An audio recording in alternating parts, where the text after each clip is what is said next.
So obviously, West Virginia is a great team, and that's proven by their undefeated record, and I know their coaching staff very well. So we know that they're well coached. We know that they're number one in the country in steals, and sometimes we just need another day or two or three, maybe to get prepared for for that kind of pressure. Really proud of our second half effort.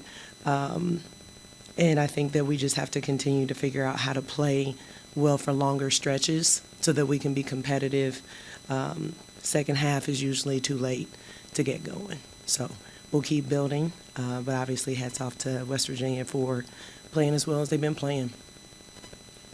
Coach, that first quarter especially kept kind of like with line changes and rotating, just to try to find a combination to work against the press, or is that kind of what you usually do, or? No, and I want to be careful because I don't ever want to take away from our opponents. Like we have played Kansas State and West Virginia, and I don't know how much difference anything would even make. But I do know we haven't been at full strength. And Braylon Milton just came back after being sick for 4 days. Maya Jackson is probably not going to play more than 10 minutes a game for the rest of the season. So we just have stuff, right? People are sick, don't feel well, or playing because they care about this team and they want to give it everything they have, but just don't feel the best.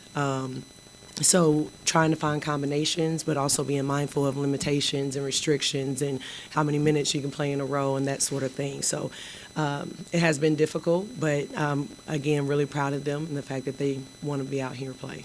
When you're talking about kind of preparing for that, I mean, you often hear stories from teams in the past. They'll go 5-on-7 in practice and try to. What kind of things did you guys do to try to simulate that full court press? Oh, when I tell you, it just is a perfect storm because we're on Christmas break, so our practice guys that probably would have given us the best look, we didn't have them the whole time either. So it's very difficult to replicate with our second five against our first five what West Virginia looks like. So again, there's just been obstacles, and we're not going through anything different than a lot of teams in the country. And if you hadn't had any injuries and you are able to keep the same lineup, then you're just fortunate. And so we are just plugging through that, but really just trying to give them the best look we can, knowing that it's, again, very difficult to replicate. In our 15-person roster, I would argue that we have 4 guards and 11 forwards and centers. So again, when one or two is out and or limited, it makes being pressed really difficult. I'm sure, like you've mentioned, keeping the ball secure was an emphasis coming into this game. What was it about in the second half that your offense was able to control the ball? I think sometimes it's just getting acclimated to what the press feels like. Again, trying to duplicate it is very difficult, especially, again, with no superior athletes out there like West Virginia has in order for our first five or the people our top 7 or 8 to go against. But just trying to get them to calm down and relax and see the floor a little better. Jillian Hayes played a big role in that. It seems as if when the ball goes back to the post, there's a little less pressure. So we try to give her the ball and let her bring it up a little bit, and that was a lot easier than trying to give it to one of our guards. You guys have played several ranked teams now, Yeah, a couple that you mentioned to start Big 12 play. Just curious, can you kind of compare how you think West Virginia compares to those teams?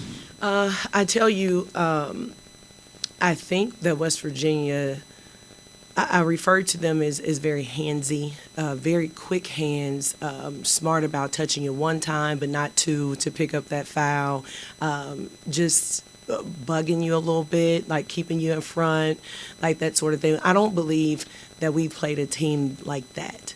I think that a lot of it has been a pack line, keep you in front, back up, let you shoot some mid-range. So that pressure on the perimeter has been different. The press is very similar to a Louisville that we opened up with in the beginning of the season. So, there's just a way top 25 teams are able to play, and that's what it felt like. It felt like another top 25.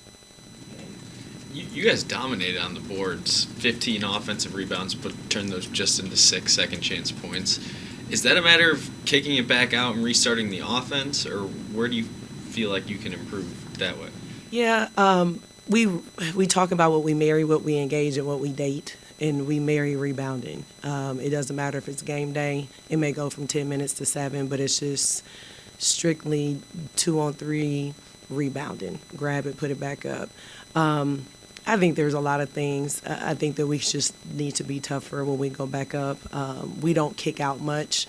When you don't, again, have a lot of guards, kicking it out is a risk that you may not have it for that possession. So we're just better off getting it up there on the rim. So we have better nights finishing it than others, and this tonight was just one of those nights. And plus, for as small as West Virginia is on the perimeter, they're not small on the interior. And I think sometimes people are either big all over the place or maybe small all over the place and do 5 out. But here you've got scoring guards. I mean, JJ is special. And then here you come with Jordan, who is a sophomore, is incredible and has transitioned seamlessly into the Big 12.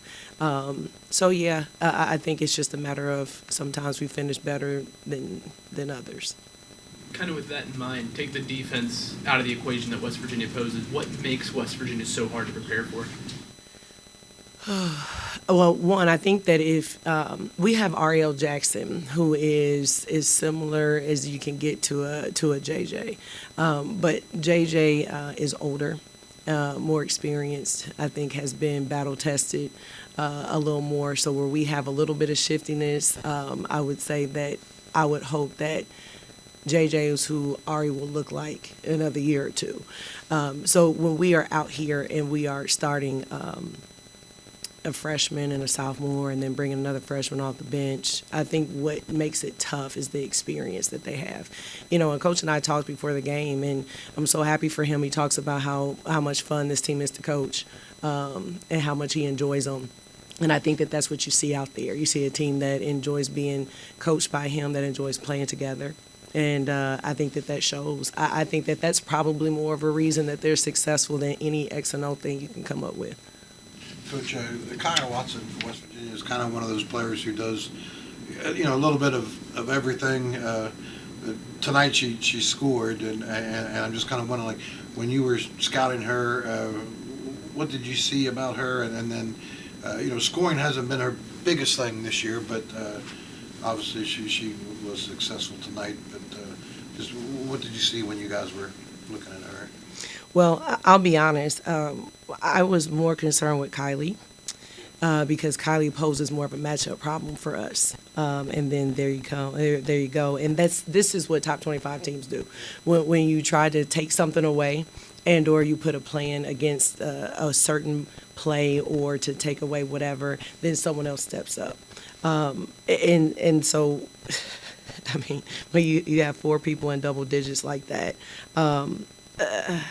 it's just a matter of us being able to guard the ball a little better. I think we emphasized not getting beat outside, and I feel like that happened less today than it did against Kansas State. So what we're doing is really just trying to take some baby steps here to getting better and growing. But Kaya, just like the rest of the team, very talented, and I think that they are going to do whatever they can do, right? And sometimes if JJ's going off, then you may not see that from Kaya and some of the other players. But then the minute that it's going to be one of those even scoring nights, well, now you're going to have to deal with 4 or 5 people in double digits. And that's one of the reasons why, they're so good.